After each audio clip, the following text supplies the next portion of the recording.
C'est un grand chelem qu'a gagné Donald Trump. Il a gagné non seulement le nombre des grands électeurs, mais également le vote populaire, mais aussi le Sénat et la Chambre des représentants. Si on y ajoute le fait qu'il contrôle en réalité la Cour suprême, qu'il a exonéré de ses turpitudes d'un point de vue juridique, on peut dire qu'il a les pleins pouvoirs désormais aux États-Unis et que ça risque de barder parce qu'il est regaillardi par cette victoire et qu'il est revanchard. Donc on va voir ce que l'on va voir très certainement.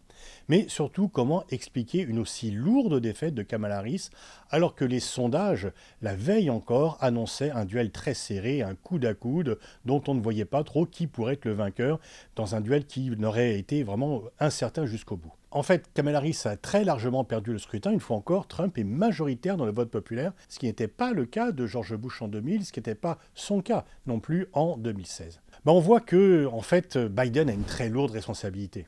Très lourde responsabilité en n'ayant pas laissé d'espace à Kamala Harris lorsqu'elle était vice-présidente. Il l'a chargée du dossier des migrations, qui n'a pas été une franche réussite, c'est le point central.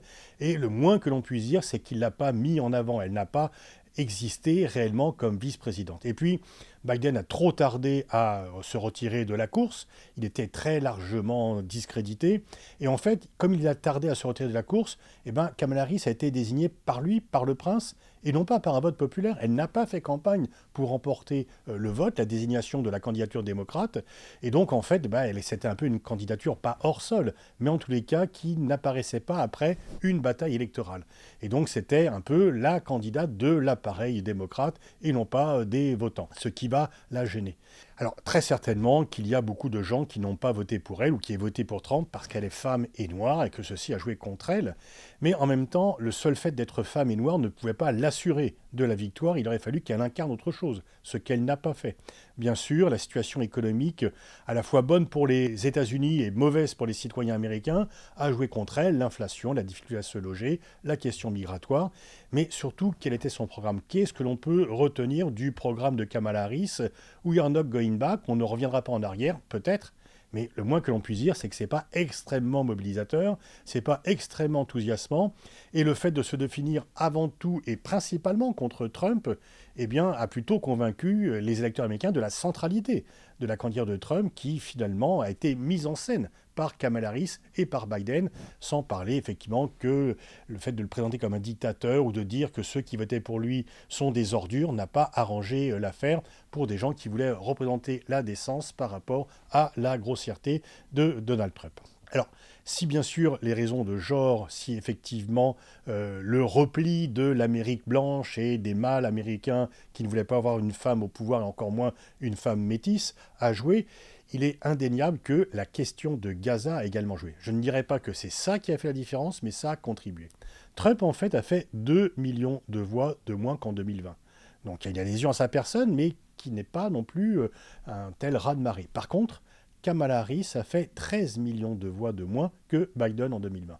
Et donc, il y a non seulement tous ceux qui sont allés voter pour Jill Stein, la candidate juive d'ailleurs, verte, qui a beaucoup critiqué Israël, qui a beaucoup critiqué les bombardements israéliens.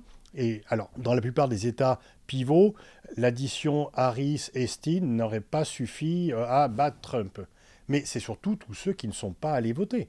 Tous ceux qui ne sont pas allés voter parce qu'ils disaient que finalement, de leur point de vue, Kamala Harris et Trump, pour ce qui est d'Israël et de Gaza, c'était blanc-bonnet et bonnet blanc, c'est que c'était un soutien quasi inconditionnel à Israël, la livraison d'armes, la non-remise en cause de la livraison d'armes qui sert, mais le fait de faire campagne en accusant Biden d'être complice du génocide a certainement convaincu de nombreux Américains, notamment parmi les jeunes, de rester chez eux.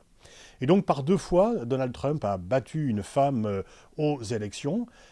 Quand il s'agissait d'Hillary Clinton, c'est que celle-ci apparaissait un peu aussi comme le produit de l'appareil démocrate, et tous les jeunes qui avaient fait campagne pour Bernie Sanders ne se sont pas déplacés en disant que finalement Hillary Clinton ne les représentait pas, ne les enthousiasmait pas. Et là, Kamala Harris, effectivement, il disait que sur certains aspects de politique étrangère, elle était finalement guère différente de Trump, et qu'il fallait envoyer un message. Le message, c'est que ne tenez pas notre vote pour acquis, faites la différence si vous voulez qu'on vote pour vous.